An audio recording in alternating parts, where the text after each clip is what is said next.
पहाड़ की खबरें आप देख रहे हैं। आपके साथ मैं हूं कंचन डोगरा। और आइए सबसे पहले आपको बताते हैं, श्रीनगर के कीर्तिनगर इलाके में लापता नाबालिग को पुलिस ने सकुशल यूपी के नजीबाबाद से बरामद किया है।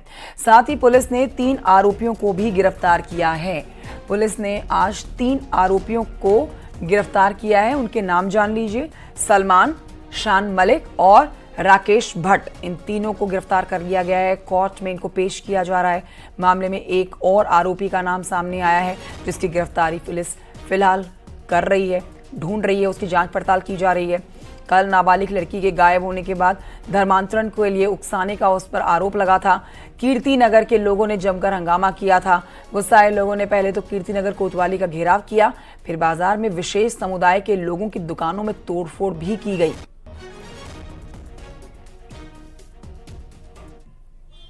कल जो गुमशुदा बालिका थी उसकी सकुशल बरामदगी पुलिस द्वारा कर दी गई है और बालिका को CWC के सामने पेश किया गया है। बालिका का मेडिकल हो रहा है और किशोर बोर्ड में उन्हें पेश किया जाएगा। इसमें जो अभियुक्त थे, इसमें उनकी भी गिरफ्तारी हो चुकी है। 3 अभियुक्त की गिरफ्तारी हुई है, जिनका नाम है सलमान उर्फ अमीरुद्दीन और दूसरा इसका भाई है शान। ये भी पुत्र अमीरुद्दीन है। दोनों नजीबाबाद के रहने वाले हैं। यहाँ फिलहाल में यहाँ कीर्तिनगर में दुकान चला रहे हैं। और तीसरा स्थानीय है जो इसमें शामिल है, राकेश भट्ट जो है, उसकी भी गिरफ्तारी हो चुकी है। इनको माननीय न्यायालय में पेश कर दिया जाएगा। आलोक और जानकारी के साथ फोन लाइन पर मौजूद है। आलोक, ये बड़ी जानकारी जिस पर और आप विस्तार से बताएंगे कि ये नाबालिग लड़की को गायब करने के मामले में लोगों की गिरफ्तारी हुई है, जिन्हें कोर्ट में पेश भी किया जा रहा है। एक फरार बताया जा रहा है, जिसकी धरपकड़ के लिए पुलिस दबिश दे रही है। इस पूरे मामले का पुलिस ने खुलासा कैसे किया है? लड़की को सकुशल कैसे बरामद किया गया है? कैसे इस ऑपरेशन को कुछ ही घंटों में अंजाम दिया गया? विस्तार से जानकारी इस पर दें। जी, बताना चाहूंगा कि 28 अक्टूबर को ही पुलिस को ये तहरीर दे दी गई थी कि उनकी जो नाबालिग बच्ची है परिजनों द्वारा कि वो लापता हो गई है। इसके बाद से ही पुलिस टीम गठित की गई और चप्पे चप्पे में मुस्तैदी भी दी गई। कुछ सुरागसी के कारण भी नजीमाबाद में भी धरपकड़ की गई इन लोगों की और इसके बाद 2 अभियुक्त नजीमाबाद से गिरफ्तार किए गए और यहीं से नाबालिग को भी बरामद किया गया। और इसके साथ साथ एक और अभियुक्त है जिसको टीरी गढ़वाल से गिरफ्तार किया गया। अब इन्हें न्यायालय में पेश किया जा रहा है और इनके खिलाफ गंभीर धाराओं में मुकदमे भी दर्ज किए गए। ऑलराइट, बहुत शुक्रिया आपका। जानकारी के लिए नजर बनाए रखिएगा इस खबर पर आप, आलोक। उत्तरकाशी में जनाक्रोश रैली के दौरान हुए बवाल में अब स्टील की बोतल और पथराव करने वालों पर पुलिस ने फोटो जारी कर दी है। हालांकि फोटो साफ नहीं है, इसके लिए पुलिस फॉरेंसिक एक्सपर्ट्स की मदद भी ले रही है। वहीं आपको बता देते हैं कि पुलिस ने फोटो जारी करते हुए लोगों से अपील की है कि अगर इस संबंध में कोई भी जानकारी मिले तो पुलिस को फौरन बताएं। पुलिस लगातार उपद्रवियों की पहचान कर रही है, इसके लिए फॉरेंसिक एक्सपर्ट्स की मदद भी ली जा रही है। उत्तरकाशी में 24 अक्टूबर को मस्जिद और अवैध अतिक्रमण के खिलाफ हिंदू संगठन के लोगों ने प्रदर्शन किया था। इसी दौरान पुलिस की टीम के ऊपर भी स्टील की बोतलें बरसाई गई थी, पत्थर फेंके गए थे, जिसके बाद हालात और बिगड़े थे।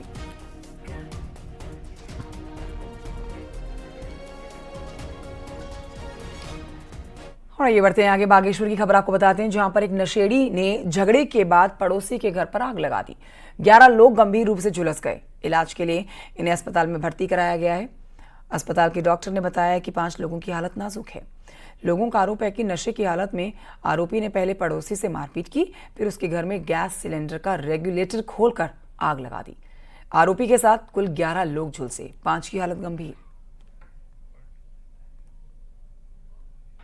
मरीज आए, उनमें से 5 तो काफ़ी गंभीर हालत में, मोर देन 50% बर्न है और 6 के करीब जो है वो 30 to 40% बर्न है, जिनको प्राथमिक उपचार जो हमने यहाँ पे सामुदायिक स्वास्थ्य केंद्र में आज अभी दिया है। और ये बढ़ते हैं आगे। रुद्रप्रयाग की खबर जानी, जहां पर रामबाड़ा में एसडीआरएफ ने 3 लड़कों का रेस्क्यू किया है। देर रात पुलिस और एसडीआरएफ को रामबाड़ा में 3 लड़कों के नदी के एक छोर में फंसे होने की सूचना दी गई थी, जिसके बाद एसडीआरएफ की टीम ने मौके पर पहुंचकर तीनों लड़कों का नदी से रेस्क्यू कर लिया। उन्हें लिंचौली पहुंचाया गया। और अब आपको बता देते हैं कि एसडीआरएफ की टीम ने लड़कों का रेस्क्यू कर लिया है और इनको लिंचौली पहुंचा दिया गया है। देर रात की तस्वीरें भी आप देख रहे हैं ऑपरेशन के दौरान की।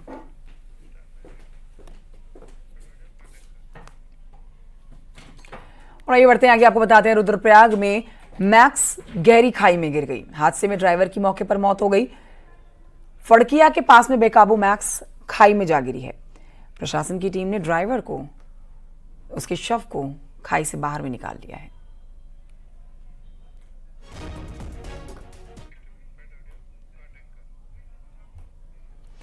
देहरादून से खबर, जहां पर उत्तराखंड में स्वरोजगार के क्षेत्र में सरकार बड़ा कदम उठा रही है। आज सीएम आवास पर आईटीबीपी और पशुपालन विभाग के बीच में एमओयू साइन किया गया है, जिसमें स्थानीय ग्रामीणों से मटन, चिकन, मछली खरीदने को लेकर दोनों के बीच में करार हुआ है। 3 सीमांत जिलों में योजना की शुरुआत हुई है। बता दें आपको, उत्तरकाशी, चमोली, पिथौरागढ़ में आईटीबीपी की तैनाती है।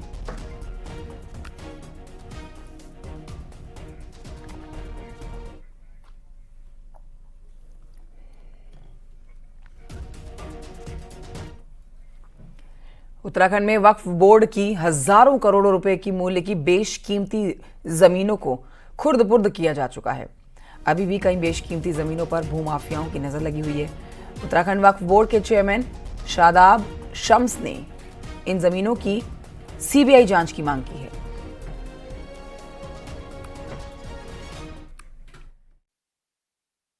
उत्तराखंड वक्फ बोर्ड की सैकड़ों करोड़ों की जमीन के ऊपर अवैध कब्जे हैं, जिसकी कीमत हजारों करोड़ में है। और हम लगातार इस बात को कह रहे हैं कि उसके ऊपर जिस तरह से अवैध कब्जे किए गए हैं, गरीबों का हक था, मजलूमों का हक था, यतीमों का हक था, लेकिन वो हक कुछ अमीरों ने दबा के वो बैठे हैं और खुलेआम उन जमीनों की फर्जी तरह से खरीद फरोख्त करते चले आ रहे हैं। ऐसी जमीनों की सीबीआई इंक्वायरी की डिमांड हमने माननीय केंद्रीय अल्पसंख्यक कल्याण मंत्री जी से भी की है और युवा मुख्यमंत्री पुष्कर सिंह धामी जी से भी हमारा अनुरोध है कि इसकी सीबीआई जांच होनी चाहिए। बहुत बड़ा बंदरबाट औकाफ की जमीनों में हुआ है। वक्फ बोर्ड के अधीन जो जमीनें हैं, इन जमीनों का मकसद था कि इनको भूमिहीन, गरीब और जरूरतमंद मुस्लिम परिवारों को दे दिया जाए ताकि वो वहां पर अपना रोजगार कर सकें, अपना रहने का ठिकाना बना सकें। लेकिन समय समय पर वक्फ में जो बोर्ड गठित हुए, इन बोर्डों में बैठे रसूखदारों ने सरकारों से मिली भगत कर वक्फ बोर्ड की हजारों करोड़ रुपए की बेशकीमती जमीनों को खुर्द-बुर्द कर दिया। आप देख सकते हैं कि तमाम जो दुकानें, जो कॉम्प्लेक्स आपको दिख रहा है, ये कभी वक्फ बोर्ड की जमीनें थी, लेकिन समय के साथ साथ इन जमीनों पर कब्जे कर दिए गए। यही कारण है कि अब इन जमीनों की सीबीआई जांच की मांग उठने लगी है। हालांकि इसका विरोध भी हो रहा है, लेकिन आप यकीन मानिए, यदि इन जमीनों की सीबीआई जांच होती है तो देश के एक बड़े भूमि घोटाले से पर्दा उठ सकता है। कैमरा पर्सन दीपक उपाध्याय के साथ सुनील नौपरवात, न्यूज 18 देहरादून। साइबर ठगों के नए पैंतरों में फंसकर अब जनता मेहनत की कमाई गंवा रही है। इस समय सबसे ज्यादा मामले डिजिटल अरेस्टिंग के आ रहे हैं, जिसमें साइबर अपराधी गिरफ्तारी का डर दिखाकर लोगों की गाड़ी कमाई हड़प रहे हैं। देखिए स्पेशल रिपोर्ट।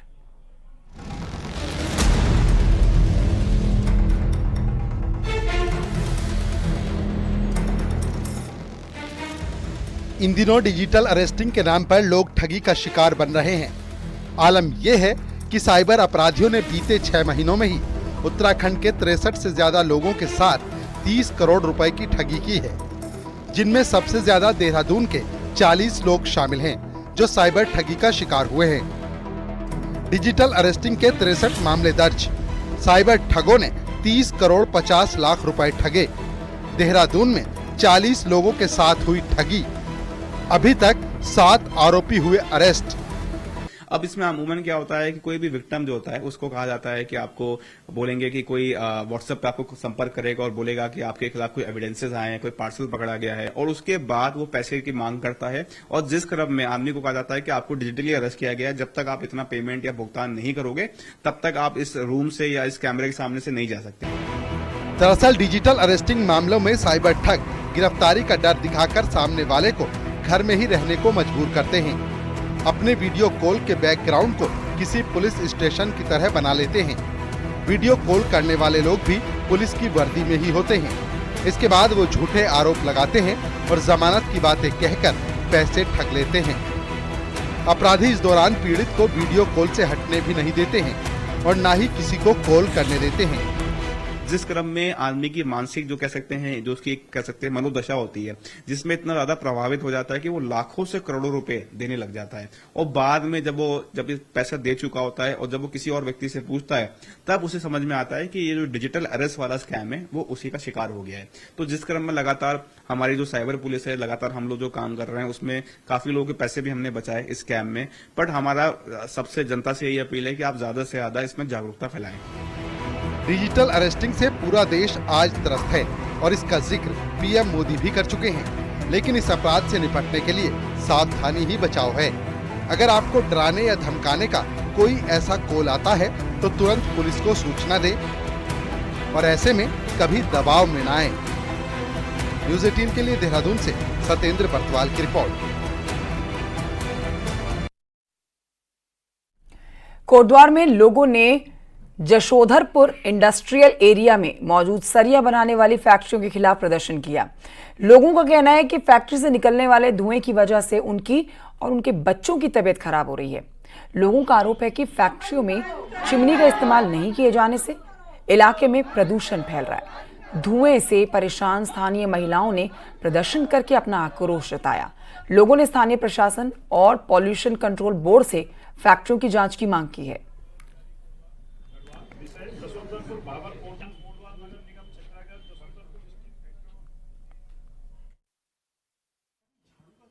हमारे बच्चे को भी सांस की बीमारी हो गई, बोलते हैं दादी हमारा सांस फूल रहा है, इतना भी जाते हैं हम तो बच्चों को बहुत परेशानी हो रही है। हमारा भी सिर दर्द हो रहा है, धुएं से बहुत परेशान है। हम बोलते हैं तो हमें गाली देते हैं, बोलते हैं तुमने मकान क्यों बनाया यहाँ, तो हम क्या कहाँ जाए, हमने जमीन ले लिया तो मकान तो हमने बनाया था।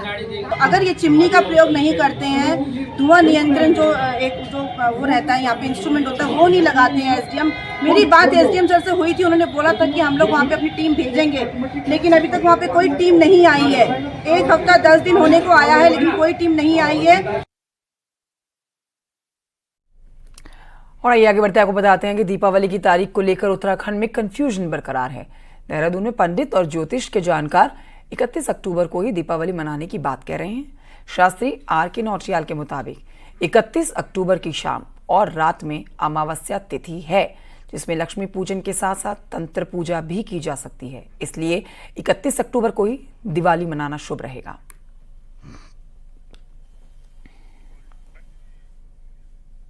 उत्तराखंड में 31 तारीख को ही दीपावली मनाई जाएगी।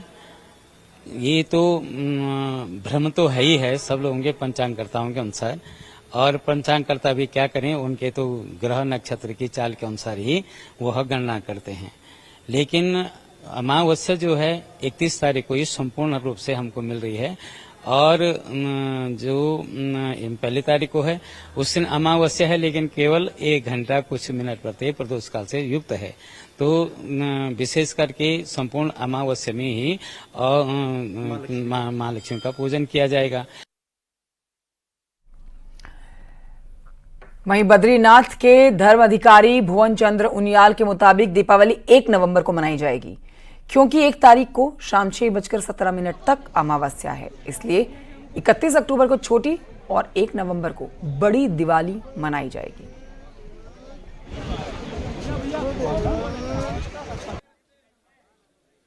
को अमावस्या के रहते यानी लगभग शाम को 6:17 तक लक्ष्मी पूजन दीपमालिका पर्व होना चाहिए। उसी दिन उदयकालिक व्यापनी अमावस्या भी है। यद्यपि जो लोग महानिशा पूजन करते हैं, रात्रि में पूजन करते हैं, वो 31 पर जाएंगे, लेकिन जहाँ तक धर्मशास्त्र में हम जाते हैं, आप 1 नवंबर को ही पर्व मनाएं। दीपावली के पर्व के लिए भगवान बद्री विशाल के मंदिर को रंग बिरंगे फूलों से सजाने का काम शुरू हो गया है। बद्रीनाथ धाम में 1 नवंबर को दीपावली मनाई जानी है। उससे पहले बद्रीनाथ केदारनाथ मंदिर समिति ने रंग बिरंगे फूलों से भगवान नारायण के मंदिर का भव्य श्रृंगार किया। मंदिर के सिंह द्वार पर भगवान विष्णु की प्रतिमा को स्थापित किया गया है। बद्रीनाथ धाम में 1 नवंबर को दीप महोत्सव का कार्यक्रम होना है, जिसकी तैयारियां शुरू कर दी गई हैं।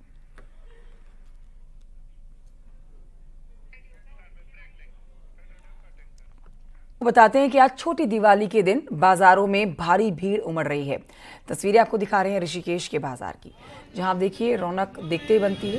दिवाली की खरीदारी के लिए लोग बाजार पहुंच रहे हैं, जमकर खरीदारी की जा रही है। बाजारों में रौनक बढ़ी हुई है, व्यापारी भी खुश हैं। बम्पर कमाई की उम्मीद है व्यापारियों को इस बार।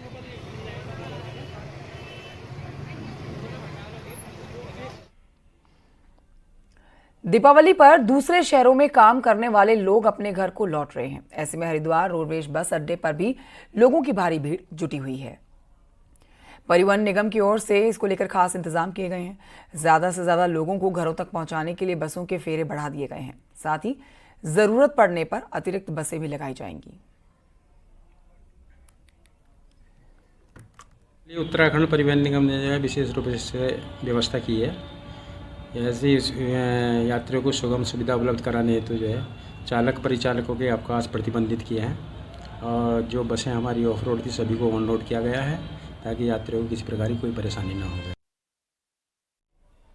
टिहरी में दीपावली के त्योहार के चलते टैक्सी और बसों की कमी से परेशान यात्री घंटों इंतजार के बावजूद घर जाने के लिए गाड़ियां जिनको नहीं मिल पा रही है इंतजार ही कर रहे हैं। इसको लेकर परिवहन विभाग के खिलाफ लोगों का गुस्सा भी देखा जा रहा है। यात्रियों का गुस्सा काफ़ी ज़्यादा बढ़ा हुआ है। कई रूटों पर बिल्कुल भी गाड़ियां नहीं हैं तो लोग बहुत परेशान हैं। भारी भीड़ ऐसे में लोगों की इकट्ठा हो रही है। जहां पर कम बसें चल रही हैं वहां पर भी लोगों की परेशानी बढ़ी हुई है। परिवहन विभाग को दीपावली पर एक्स्ट्रा बसें चलानी चाहिए थी, ऐसा लोगों का मानना है। सुबह 10 बजे से खड़ा हूँ यहाँ पे। मैंने जहाँ से यहाँ से ऋषिकेश जाना है, ऋषिकेश से आगे जाना था घर। दिवाली का सीजन आ रहा है, बच्चे लोग फोन कर रहे हैं घर से कि कब आओगे घर पे। सुबह से गाड़ी नहीं मिल पा रही है। देखो आप कितनी भीड़ यहाँ पे, सभी लोग खड़े हैं और गाड़ी नहीं मिल पा रही है सुबह से। हमारे कुछ रिश्तेदार देहरादून ऋषिकेश से हमारे घर पे आए थे। हम लोगों को आज अपने गांव की तरफ जाना था। हमारा गांव पड़ता है देवप्रिया की तरफ। वहां पे हम लोगों को यहाँ से क्या है जो गाड़ी जाती है वो पूरी फुल भर के चले गई। इसमें परिवहन विभाग की एक बहुत बड़ी लापरवाही देखने को मिल रही है। त्योहारों के टाइम पे बहुत सारे लोग एक टाइम पे जो घर जाते हैं, इन लोगों को यहाँ पे गाड़ियों की अतिरिक्त व्यवस्था करनी चाहिए थी, जिससे कि आप ही देख ही रहे होंगे यहाँ पे गाड़ियों का बहुत शॉर्टेज है और लोगों को इंतजार करना पड़ रहा है। दिवाली के मौके पर पहाड़ों की खास बाल मिठाई बहुत डिमांड में होती है। अल्मोड़ा में बाल मिठाई का आविष्कार हुआ है। 1865 से बदस्तूर ये खास मिठाई बेची जा रही है।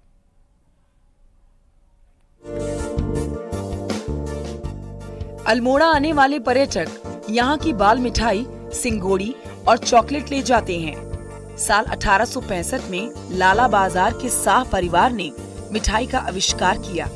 पीएम मोदी जब भी उत्तराखंड के दौरे पर आते हैं तो जरूर बाल मिठाई का स्वाद लेते हैं। वहीं महात्मा गांधी ने भी 1929 में अल्मोड़ा आजादी आंदोलन के दौरान मिठाई का स्वाद लिया था। इसके साथ ही प्रधानमंत्री राजीव गांधी ने हरीश लाल शाह को दिल्ली बुलाकर मिठाई का स्वाद लिया। आज भी वही स्वरूप में बाल मिठाई बिकती है। अल्मोड़ा की जो ये बाल मिठाई है ये देश में नहीं विदेशों में भी बहुत प्रसिद्ध है और इसकी विशेषता ये है कि एक तो ये ज़्यादा दिनों तक चल सकती है और ये प्योर खोए की होती है। इसे व्रत वाला आदमी भी इसे खा सकता है, मंदिरों में भी ये चढ़ती है, यही इसकी खासियत है और ये अल्मोड़ा में ही ये मिठाई को बनाया जाता है। अल्मोड़ा आने वाले पर्यटक ही नहीं, यहाँ के निवासी भी अपने रिश्तेदारों को त्योहारों में बाल मिठाई भेजते हैं। कई दिनों तक बाल मिठाई खराब भी नहीं होती है। मिठाई की मांग को देखते हुए अल्मोड़ा में कई दुकानें मिठाई की खुल गई हैं। मिठाइयाँ अच्छी होती हैं कंपैरिजन टू अदर्स और लॉन्ग भी रहती है, लॉन्ग लास्टिंग भी रहती है और टेस्टी भी होती है। इसलिए हम सब यहीं से अल्मोड़ा के मोस्ट लोग मिठाई यहीं से लेते हैं। हाँ, यहाँ की मिठाइयाँ बहुत फेमस है और बहुत लंबे समय तक टिकती हैं और हम हमेशा यहीं से मिठाइयाँ ले जाते हैं। बस यही है, यहाँ ही जाते हैं।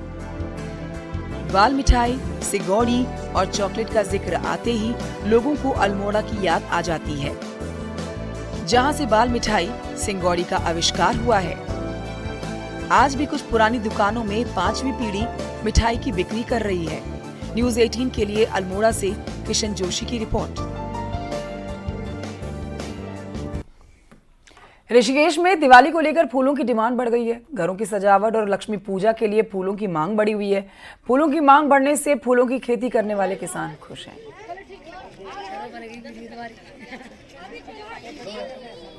हमारा फूल का अच्छा रेट मिल सके, इसलिए हम इसी उम्मीद से अभी फूलों की खेती कर रहे हैं। कहाँ कहाँ से लोग आ रहे हैं फूलों के लिए? ऋषिकेश, हरिद्वार, कई जगह से आ रहे हैं, देहरादून से भी आ रहे हैं कुछ लोग, पर त्योहार में रेट बढ़ने के में अभी हम निकालने की सोच रहे हैं।